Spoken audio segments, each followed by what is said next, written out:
Bueno, como anunciamos desde el inicio del programa, Juana Núñez se encuentra con nosotros y qué bueno que Juana pudo venir desde Santo Domingo hoy a participar en vivo porque tenemos un tema que se ha convertido nuevamente en una preocupación colectiva en la República Dominicana, a raíz de que una figura de tanta relevancia pública como Pablo Ros, pues se ha visto envuelto en una acusación de incesto.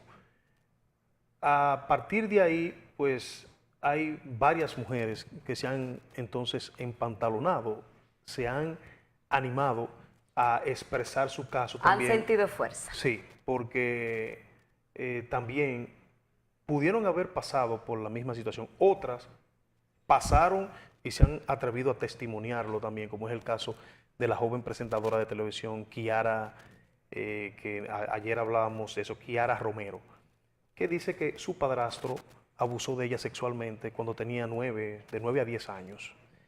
Este es un problema que nos preocupa a todos y más a los que tenemos hijas e hijos, porque esto de las violaciones no tiene exclusividad de sexo. Y aquí vimos una muestra ahora mismo. Sí, correcto, el trabajo que presentó Deyanira. Juana, ¿cómo podemos nosotros, la familia dominicana, para globalizar esta preocupación, lidiar con estas cosas que ocurren en el hogar cuando en la República Dominicana hay tantos matrimonios que se rompen y tantas mujeres jóvenes que pasan a tener una segunda relación sentimental con un hombre y tienen que por obligación convivir con él y sus hijos y sobre todo hijas que van en crecimiento y en formación? Mira, esto es una situación de verdad de mucha dificultad. Pero antes de responderte esa parte, a mí me gustaría darle algunas informaciones a la gente de dónde viene esto. O sea, nosotros tenemos una cultura de abuso sexual que es conocida, pero que nadie habla. Y hay otro punto, y es la doble moral que existe. Entonces, aquí no se habla y no se quiere hablar de educación sexual en las escuelas porque esto daña, pero entonces todos estos casos pasan y los niños no tienen confianza de hablar porque cuando se trata temas sexuales, entonces los adultos le dicen, tú te callas. Y esto lo que conlleva es a que la víctima, niño o niña, tenga mucho miedo y no pueda decir. Pero quiero aclarar un poquito sobre la parte cultural. Aquí, y esto lo conoce mucha gente, antes en los campos era muy común ese tipo de abusos sexuales, porque a los hombres se le empezó dando un permiso de que los hombres no tenían control de su sexualidad. Y esto se convirtió en una creencia y se hizo tan normal que cuando una hermana daba a luz o una mujer daba a luz, le mandaban la hermana a cuidar a la hermana que daba a luz y el marido la usaba. Esto es conocidísimo en los campos de República Dominicana. ¿Qué pasa con la conducta? Perdón, ¿usaba a la hermana que iba a cuidar? Claro que sí, sexualmente la usaban. Sexualmente. Me topé con una experiencia en Washington con un taller de los que ofrezco, con un 90% de las asistentes, porque fue para mujeres, que habló de su violación. Mujeres latinas. Entonces, cuando tú ves esos números, yo de verdad me quedé impactada. Cuando tú ves esos números, tú dices, ¿qué está pasando? ¿Qué es lo que pasa? Y con estos casos que tú mencionas, me puse a chequear, o sea, ¿de dónde venimos con esto? Esa conducta que se le enseñó a los hombres y que se normalizó en este país, se ha ido arrastrando. ¿Qué pasa? El tiempo ha cambiado. El tiempo ha cambiado, pero aquí se sigue hablando de miedo, se sigue hablando de dolor, pero no le dan permiso ni la suficiente educación sexual como para que los niños tengan la confianza y la apertura de decir lo que le afecta. Entonces, estas prácticas que se hacían antes era que las madres que no querían que las niñas pasaran por una violación la tenían totalmente encerradas. Y hubo frases, y todavía hay lugares donde tú las escuchas, que amarren a las perras porque los perros andan sueltos. Entonces, muchas veces escuchamos este tipo de frases y no le damos importancia, pero esto al final se convierte en un sistema de creencia que se reproduce. Ok, ya no estamos en esa etapa. Sin embargo, la conducta viene condicionada con lo que aprendemos anteriormente. ¿Qué somos actualmente? ¿Qué somos en esta etapa? Lo que aprendimos en el proyecto Sentido, que yo lo he mencionado muchas veces aquí, y lo que aprendimos en el transgeneracional. ¿Qué pasó con mi mamá? ¿Qué pasó con las mujeres que estuvieron antes de mí? Ok, traigo este programa y me va a llevar a este tipo de conducta. Ya no estamos en este momento. Aquí, leí recientemente unas estadísticas de este año, 354 casos han llegado a la Fiscalía de violación sexual o de delitos sexuales. Aquí tenemos a los sacerdotes, por ejemplo. Aquí hay otra parte. 54 denuncias mensuales. Mensuales. Según datos de la Procuraduría, eso es algo exagerado. Es muy exagerado. Pero esto tú tienes que pensar cuáles son los que se atreven a hablar. Porque ¿cuántos no se atreven a no decir nada? Entonces tenemos una situación y es... que creo que son la mayoría. Son más lo que no pueden hablar. Que no hablan por vergüenza que lo que sí se atreven a hacerlo. Otra cosa que hace la cultura es que muchas mujeres dependen de la manutención de un hombre. Y también a las mujeres les enseñan a callar. Muchas madres descubren que el esposo ha abusado de su hija, pero callan. La niña no se atreve porque no tiene una relación de confianza con la madre. Entonces la niña no lo dice por miedo. ¿Y qué pasa? Muchas mujeres se dan cuenta. Y otras mujeres, por un tema que también hemos hablado aquí, las mujeres viven muy ocupadas en este momento en las calles, buscando sustento, progresando, posicionándose, siendo profesionales.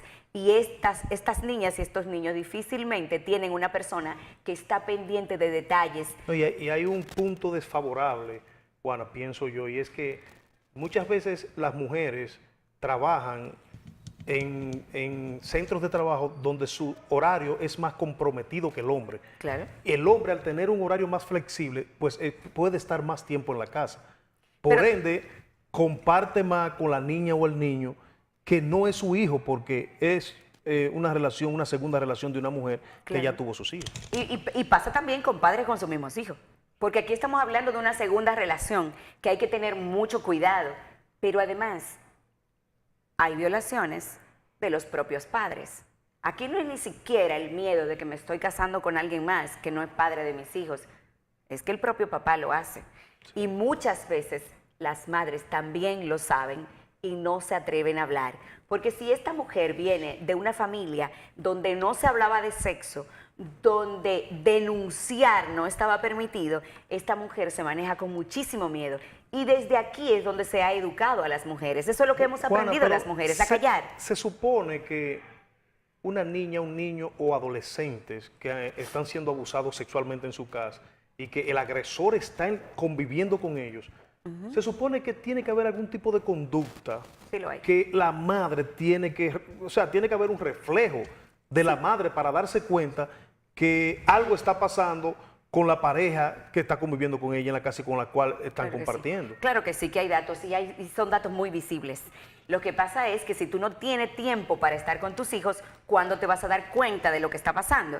¿Y quién se va a dar cuenta? Muchas veces la conducta de estos niños se detecta en la escuela y no en la casa. ¿Cuál es la conducta de un niño abusado, una niña abusada? Silencio, miedo, reserva. No hablo, no comparto, si estamos todos comiendo no miro a nadie, como, me voy, me aíslo. Eso es lo que hacen los niños y las niñas abusadas. El violador usa un método que es el de la amenaza, no el del te atreves chantaje. a hablar. Por lo general, un hombre, voy a incluir también mujeres, porque hay mujeres violadoras, aunque este caso no es tan común. Entonces, tengo que hablar de la conducta también de los agresores. Estamos hablando de la conducta de las víctimas. La conducta de la víctima es el retraerse. No comparto, dejo de reírme. Las niñas, por ejemplo, dejan de reírse, no comentan sus cosas, ni buenas, ni malas, ni nada. Están todo el tiempo en su cuarto, todo lo que van a hacer, incluso las tareas y eso, y los permisos fuera, dejan de salir. Es muy fácil notar cuando un niño está abusado. Bien, permítenos irnos a publicidad, Juana, para retornar con este importante pero espinoso tema Sí. que estamos tratando en este viernes.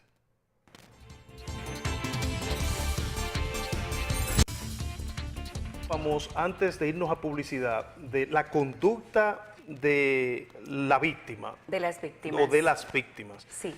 pero la conducta del agresor. ¿Cómo detectar la conducta del agresor? ¿Cómo saber una madre que su pareja tiene los ojos puestos en sus hijos? Lo primero es que se preocupan mucho por los niños. Están muy pendientes de lo que hacen, muy pendientes en que ellos se envuelven. Casi siempre empiezan a acusar al niño de algo que no hace con la madre. Mira, tú tienes que tener más pendiente este niño porque hizo tal cosa. O mira, tú no te estás dando cuenta, pero esta niña se está comportando así, así, así. Y empieza con ese tipo de acusaciones. Esto lo que hace es que pone a los niños en miedo porque ella me está acusando con mi mamá. Entonces, cuando él empieza a acusar, aunque no haya pasado nada, él se mantiene vigilándola. Y aquí tiene entonces argumento cuando él quiere atacarla para decirle, mira, si dice algo, yo se lo digo. Yo se lo voy a decir a tu mamá. Tú sabes que ella me cree. Entonces, casi siempre los niños abusados o cualquier persona, cualquier víctima de violencia de cualquier tipo, sobre todo violencia sexual, lo que sufre es de un pánico. Entonces se mantiene en miedo y es el miedo lo que sustenta que esto ocurra. Es por miedo que ceden.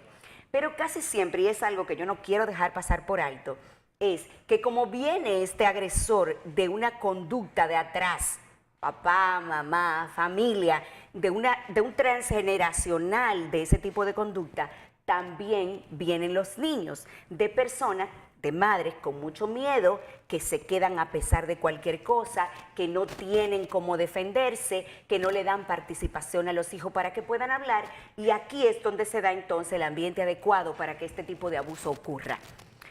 ¿Qué podemos hacer?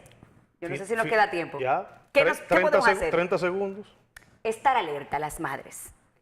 No basta con culpar, no basta con denunciar. Denuncie, vigile a sus hijos, dele confianza. Las autoridades, educación sexual, que haya esa armonía, esa facilidad, ese ambiente de que yo pueda decir cuando yo siento algo y lo pueda decir en la escuela, sin miedo a que me juzguen, porque muchas veces el miedo a que te acusen es lo que hace y limita que tú denuncies. Entonces, denunciar, educar y además revisar de dónde viene cada uno. Gracias. Gracias a Juana Núñez por arrojar luz en este tema.